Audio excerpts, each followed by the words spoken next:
अस्सलाम वालेकुम everyone, this is doctor एमन परवेज़ और आज हम डिस्कस करने वाले हैं एक एंटीबायोटिक मेडिसिन के बारे में जो कि काफ़ी कॉमन है। वो है एजोमैक्स सिरप के बारे में आज हम बात करेंगे।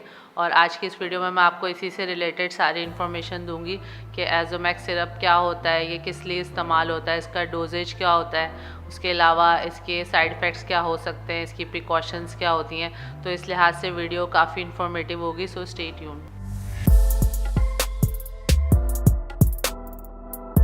तो स्टार्ट में बात करते हैं कि एजोमैक्स सिरप होता क्या है। एजोमैक्स सिरप एक एंटीबायोटिक सिरप होता है जो कि बैक्टीरिया के ग्रोथ को रोकने के लिए काम करता है और हमें इस तरह के बैक्टीरियल इन्फेक्शन से बचा रहा होता है।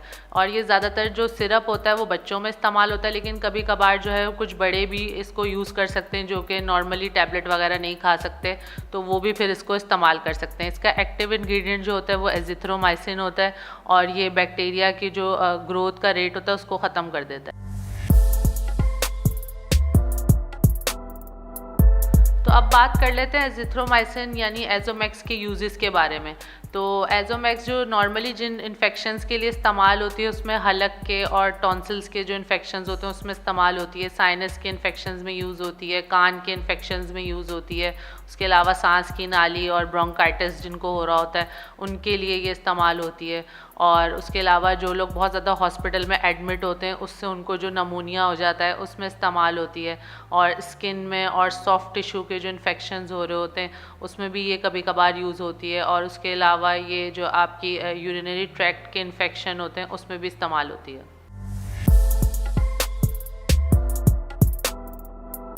अब बात कर लेते हैं एजोमैक्स के डोज के बारे में। तो अमूमन ये 1 साल से कम उम्र के बच्चों को स्टार्ट करनी चाहिए और इसका जो बच्चों में डोज होता है वो 10 mg पर kg होता है। दिन में एक दफ़ा 3 दिन तक इसको रेगुलरली देना होता है। उसके अलावा अगर कोई बड़ा इसको इस्तेमाल करना चाहता है और वो यूज़ कर रहा है तो उसके लिए डोज होता है 5 mg पर डे, इसको लेना होता है 3 दिन तक लगातार।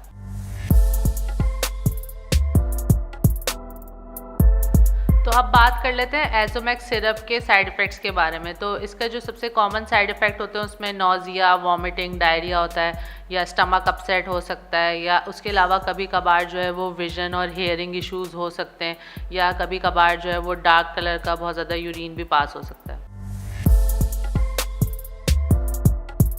तो अब बात कर लेते हैं एजोमैक्स सिरप के प्रिकॉशंस के बारे में।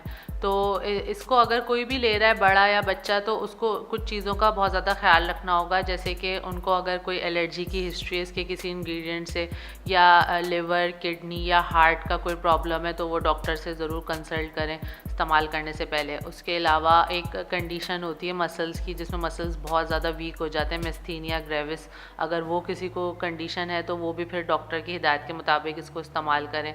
उसके अलावा इसका एक इशू ये होता है कि ये जो वैक्सीनेशन का प्रोसेस होता है उसके ऊपर असरअंदाज हो सकती है, यानी कि उसके वैक्सीन्स के काम को कम या ज़्यादा कर सकती है।